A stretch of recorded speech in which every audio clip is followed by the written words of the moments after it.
This episode of the Helping Healing Humor podcast is brought to you by Ministering to Youth Conference. Imagine for a moment that you are surrounded by mountains next to a peaceful stream in the cool air of the fall. It's hard to imagine a better place. But what if that place was filled with other people who had the same mission that you do? People focused on helping the youth of today live out their faith in Christ. That place is M2Y, the Ministering to Youth Conference, located at the Mainstay Suites in Pigeon Forge, Tennessee, on November 4th through the 7th. You will be surrounded by youth ministers, elders, deacons, preachers, youth volunteers, and parents that all have a common goal: ministering to youth. This year, the theme is Renew. The keynote speakers are Dan Chambers and Spencer Furby, along with several other class teachers who will be tackling subjects on mental health, technology, self-care, navigating culture, and so much more. Go to m2yconference.com to register or benandtravis.com/m2y for more information. Travis and I hope to see you there. Welcome into the Helping Healing Humor podcast with Ben and Travis. I'm Travis Creasy. Ben Hayes is my normal partner in crime. Unfortunately, Will's not with us today, but I'm sure he'll join us again. We are back in the studio, quotation marks, with a awesome, and I'm going to say young lady, because she'll always be that way to me. Compared to LB Watkins is back with us, and she was a tremendous guest on our previous episode, and so challenge you to go back and listen to that. We obviously want to encourage everybody to subscribe to the podcast, share it where you can, especially with those that might help. And I really believe today, Ben, we've got another great episode in store. How you doing? I am great, and I feel the same way. We really did enjoy having you, LB, on with us last time, and so thankful that you're on here with us again. How are you? I'm great. Thanks for having me again. This is fun. Well, we're glad you're having fun. That's a good thing. So, yeah, we're just excited to be here together with you. Last time we talked a little bit about some of the struggles you had early on in life. You had some struggles with learning disability. We talked about those things and how maybe parents can help with that. And then you went into college. You played D1 volleyball as a 4'10", 4'10" as an individual, and that's amazing. And that takes some tenacity in and of itself. As Travis said, there's some pretty amazing athletes that are, shooting projectiles at your face at 100 miles an hour. So it's a pretty scary place to be. But you did all that in stride, and Shorter University in Georgia has become your home. I guess Shorter's not your home anymore, but Dalton, Georgia now. Yeah. But you have, you've been through a lot of those things, and then, of course, married to Tyler Watkins, and you guys now have a family. But I understand that was a little bit of a struggle early on. Yeah. So like right after we got married, we knew right away that we did want to have kids. And so right after we got married, he took this position at where we're at now at Christian Heritage. And so moving to a new town, you want to find a doctor and, do all those things that you need to do. And so I went to my doctor early on and kind of told her some issues that I'd been having, and like, hey, we're not really in a rush, but at some point we want to start a family. And so she did some blood work and some tests, and those kind of came back, and it was, hey, you're probably not going to have a very easy journey on this. You have PCOS. You also have some other factors, and fertility is going to be a really struggle for you. And she said, and she's a great doctor, and she's a friend, and I love her. She's still our doctor. But she was like, I would go ahead and start trying now. And so we're like, okay. So we kind of jumped on that, started trying. We had our first miscarriage in 2015, and that ended in a D&C. And then almost a year later, we found out we were pregnant again. And this time we were pregnant with twins. And this is Gunnar and his twin. And through some issues, which we still don't really know why. We lost his twin pretty late. We had actually already announced and everything. We had the go ahead, and so that, I think that was probably a hard struggle having, to put it out there. And we were so careful. And so after we announced, we had lost his twin, we were under high risk supervision from then probably until almost the end of my pregnancy. And we went on to have Gunnar a healthy, relatively delivery, but he made his appearance. After 20 hours of labor, I had to go into an emergency C-section to get this little baby out. And wow. Once we had him, it was great. We're like, okay, I'm fine having one kid, and then 5 months later, it was literally the day after he turned 5 months old, I found out I was pregnant again.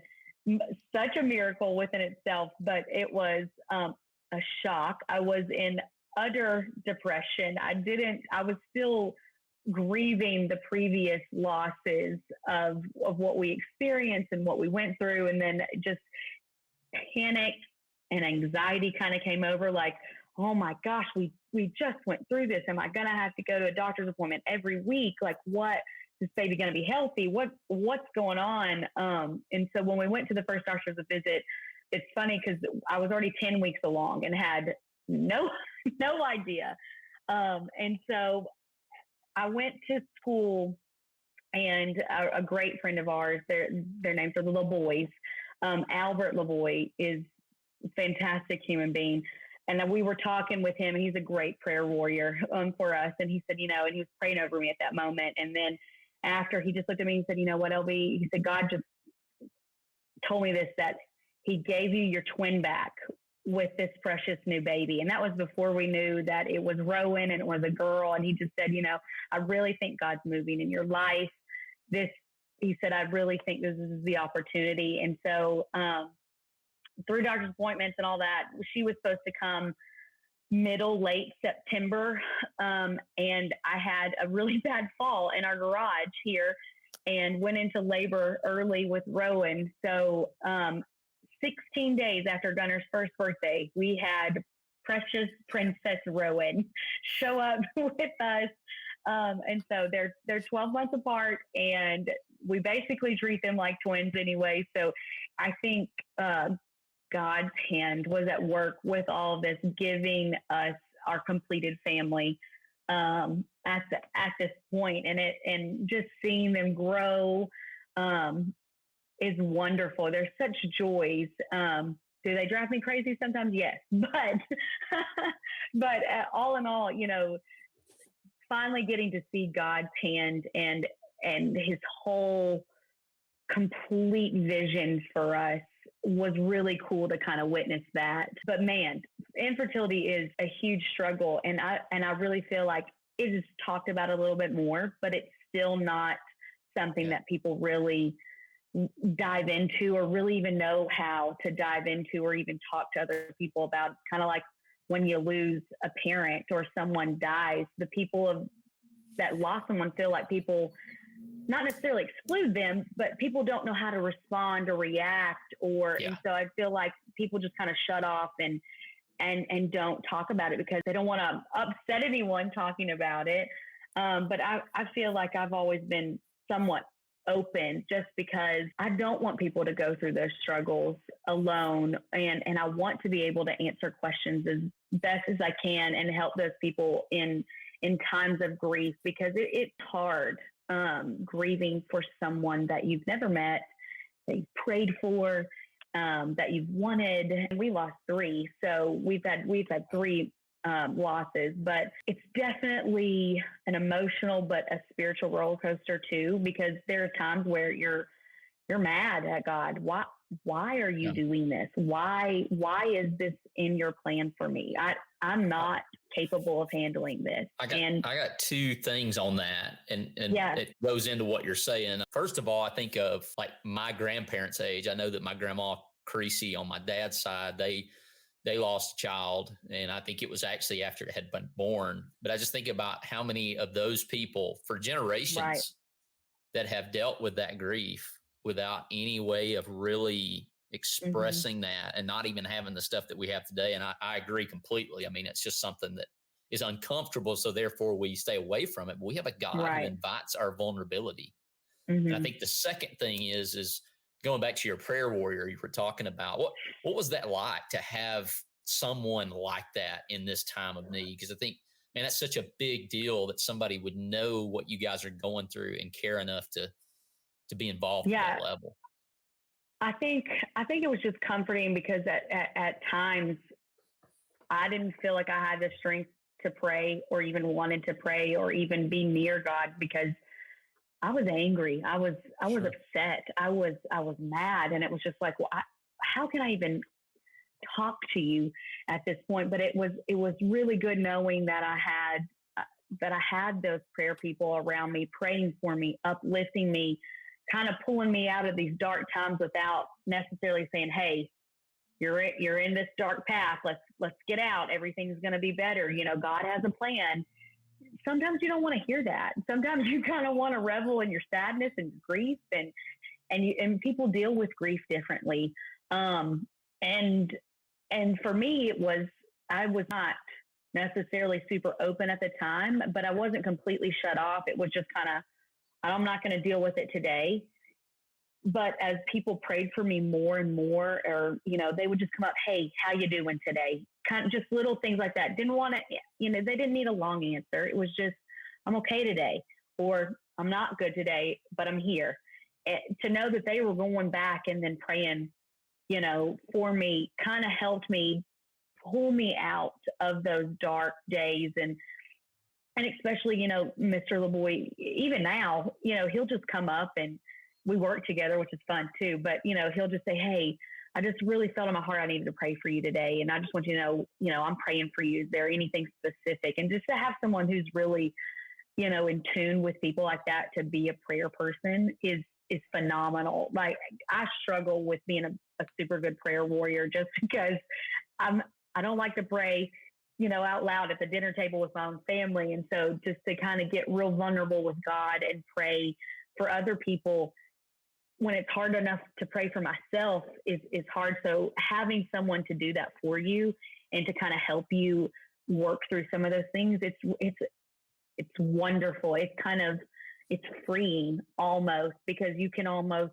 you know, let them help you get closer to God by their prayers for you, if that makes sense. We've talked with several people. I think all of us have gone through grief in different levels. And something that you said a while ago, and I know we talked about last time, you're a photographer, you kind of see things differently than everybody, especially, you know, just the way you see pictures, I guess. And I was thinking about, you know, a lot of times when people are in grief, you've got a lot of, if you thought about people being down in a hole or down in a, you know, in a pit of some sort. And there's some people who want to stay outside that pit and go, come on, come back to the light, come back up here. And it's like, you're not ready. You know, you don't want to come out of that. You kind of want to be in that hole. And the people that make the biggest difference, I feel like, are the people who climb down in the hole with you. You know, I'm going to come down there. I'm going to sit with you where you're at. I'm going to, you know, be in the dark with you.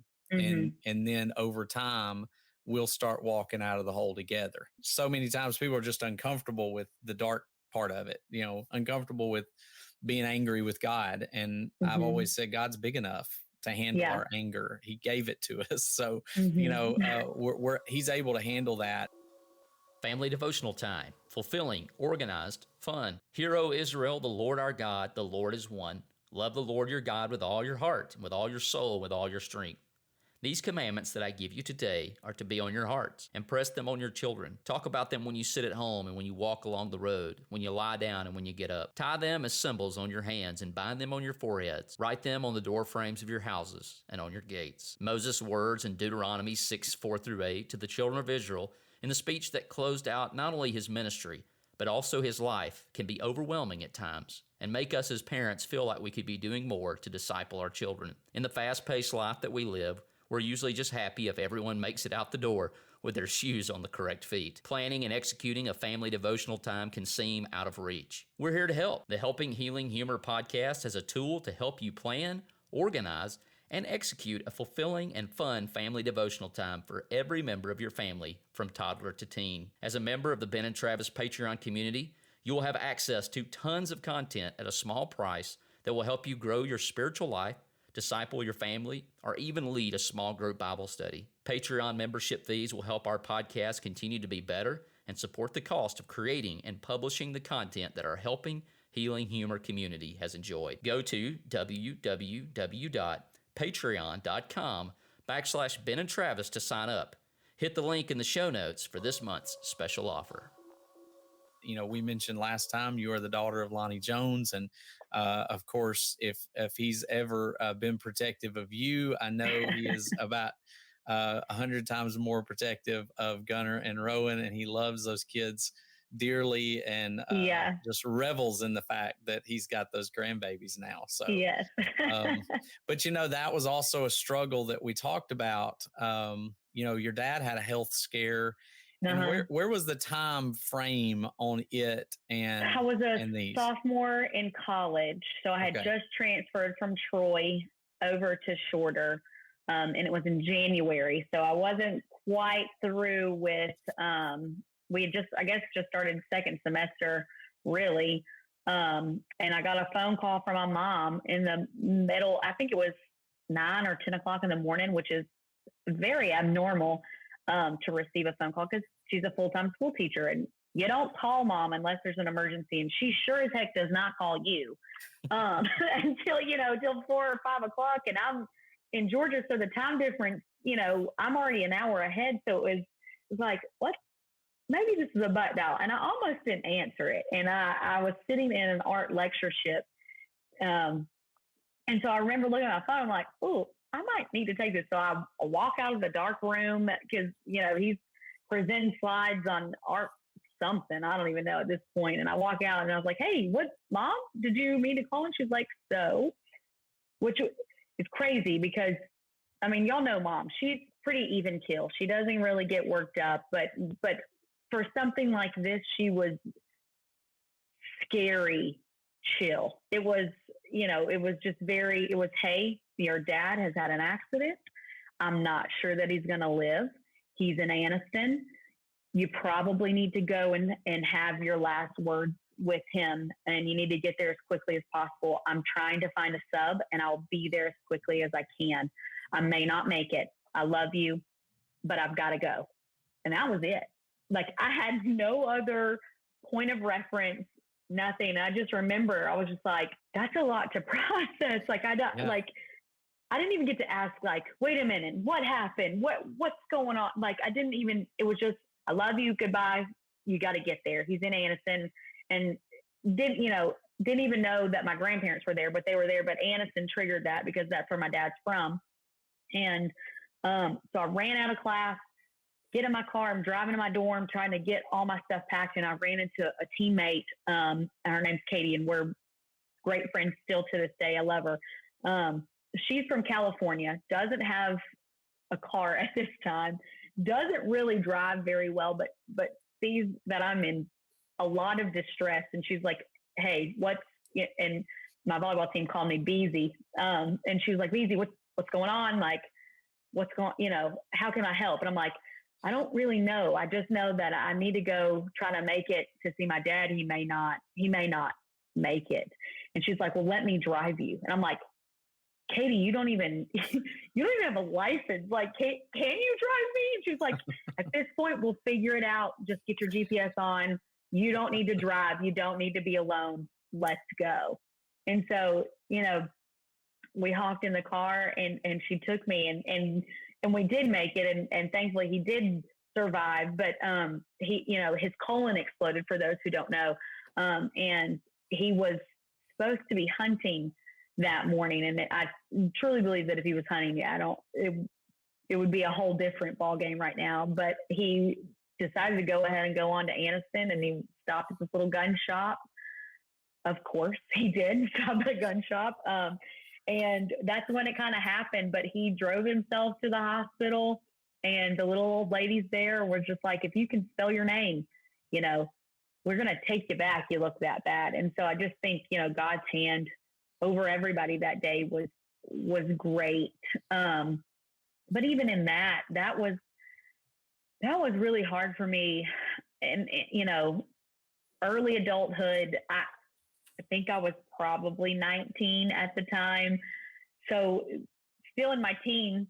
And that was a huge burden, I felt like, for me to take on with God, because it was like, why are you doing this to my dad? He's a great man. He helps so many people. Why would you potentially take him from us? And for a long time, probably until I met Tyler, so probably almost 2 years until I met Tyler, because I met him at the end of my junior year. From that time, I was in a very dark place. It was very hard for me to be positive, to look at the bright outcome. It was really hard for me to be in the same room and people would come in and pray over my dad. And I would just kind of like remember, I was probably so incredibly rude, and I feel terrible about that now, but I just remember just laughing out loud, like, what, you're praying to this guy? Like, why? Look what he did, you know? And I would just like storm out of the hospital room and just kind of I cannot be in here. I can't do this. I'm not able to handle this right now. And Katie, of all people, wise beyond her years at that point too. And I think she was probably in a faith struggle as well during that time. And we have completely different backgrounds. We were sitting outside one night talking, outside of someone's house. They were having a party or something. And we were just sitting outside, and there was a basketball court. And she was asking me, you know, some really deep questions about, you know, my dad and God, and, you know, why, like, maybe God didn't do this. You know, people have things that happen to them and it's not God, and was really testing my faith. And, you know, at that point, and we were sitting there and something along the lines of, I just said, well, if God's real, he would do something, and he would show us right now. Like, we were in that kind of talk where it was just like, you know, at that point I was just like, he doesn't exist. There's no way. This is not possible. Like, if he was really real, he'll do this at this exact moment. And what was crazy, it was a perfect night sky. You could see every star out there. And out of nowhere, the thunder and lightning that struck around us was, I talking about it now. And I don't actually even think my dad knows this story either, but I get emotional because it was like, I remember her and I just looking at each other, and we're like, okay, we get it. Okay. And then at that very moment, she just started to pray for us, and it never rained. Beautiful sky, and the thunder and lightning that shook around us was just an awe moment of, okay, he's got this. Why did I ever doubt? Why did I ever struggle? He is great. He is powerful. And so I think that's kind of a cool story. So from that moment leading into infertility, I think that's how I had yes, I was still angry, but I think I had a bigger picture and a bigger understanding of God at that point, when it got to that point in my life, to know, hey, even in our darkest times, even when I'm publicly renouncing you at this moment, you're still there, and you're still wanting, and you're still fighting for me. And I think that really helped me, and Tyler and all of us during those times know that God is so much bigger than we really know. Yeah. I've been studying the book of Job a little bit off and on, because it's not my favorite. I'd say Ecclesiastes is my least favorite book. I'm just repenting. And then Job, you know, because a lot of times with Job, it's almost like you leave with more questions than answers. But the more and more I read, like Job 1, you know, Satan, you know, or God says, have you considered Job? And he lists all these great characteristics about Job. Right. And then all this terrible stuff happens. And at the end of the book, there's Job still with all that list of things, like this is the finest man, he's blameless, he's upright. And it's like God tells Satan before he even tries, hey, this is how this is going to end. He's upright, he's blameless. And so it's almost like when those things happen, it really reveals what God already knows. It's like, he can handle this. I've got this. And even if he can, I've still got it, And so that was the first thing that popped in my mind when you were talking about your questioning, because Job is upright and he's blameless, or however the language is there in whatever version you read. But he asks the questions. He even says, even if he kills me, even if God takes my life, I will still ask the questions. It goes back to what Ben was saying. Nothing we deal with, our anger, our emotions, are bigger than God is. And he can handle those things. And so, man, thank you for sharing that. That's awesome. Yeah.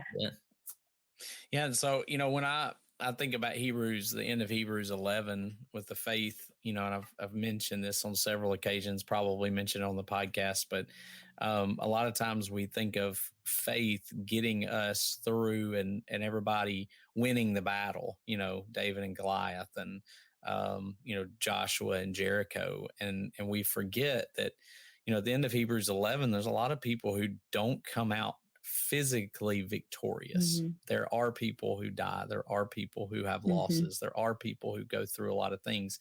And faithfulness is not defined by us winning physically. Faithfulness is defined by us staying faithful regardless of what happens. Shadrach, Meshach, and Abednego. If I die, then so be it. But we're not going to serve your gods. So I think God, that's part of.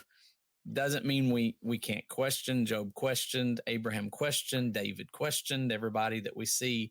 I think God invites us to question, because when we question, we go deeper.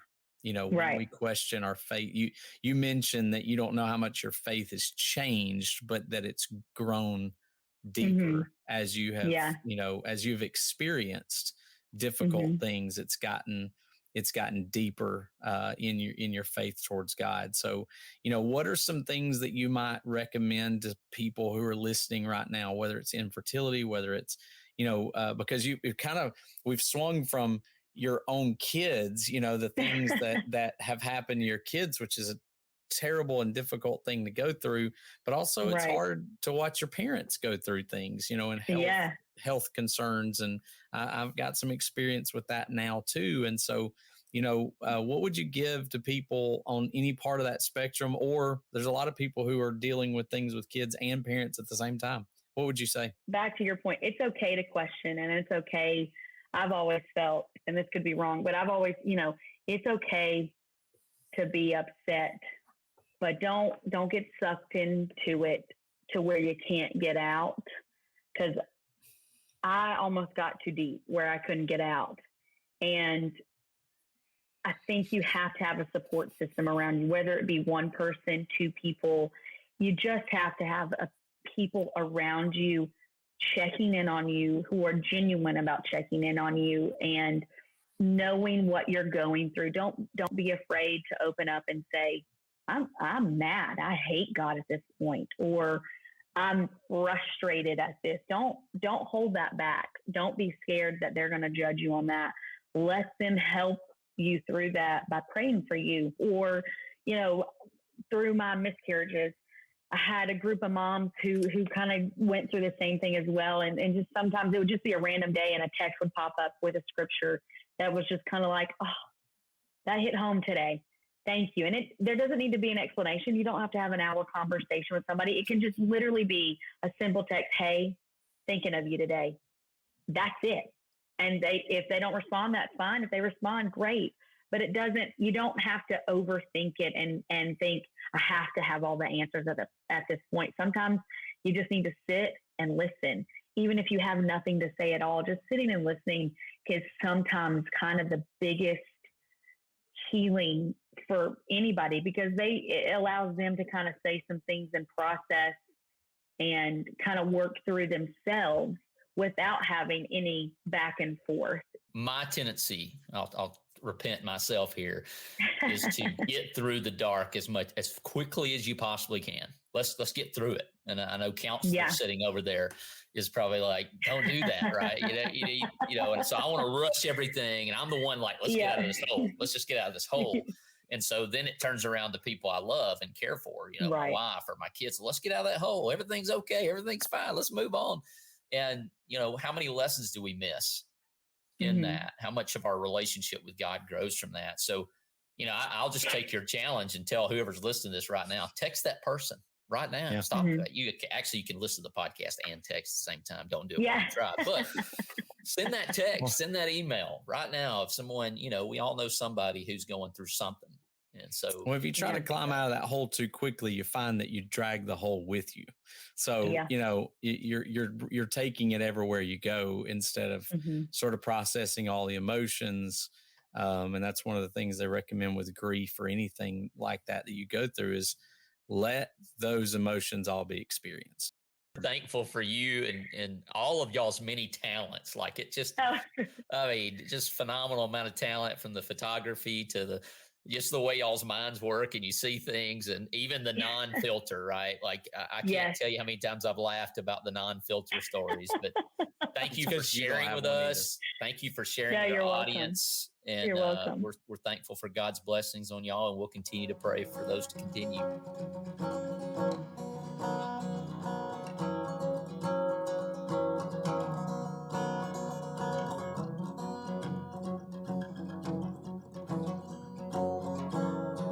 Thanks for being with us for this episode of the Helping Healing Humor podcast.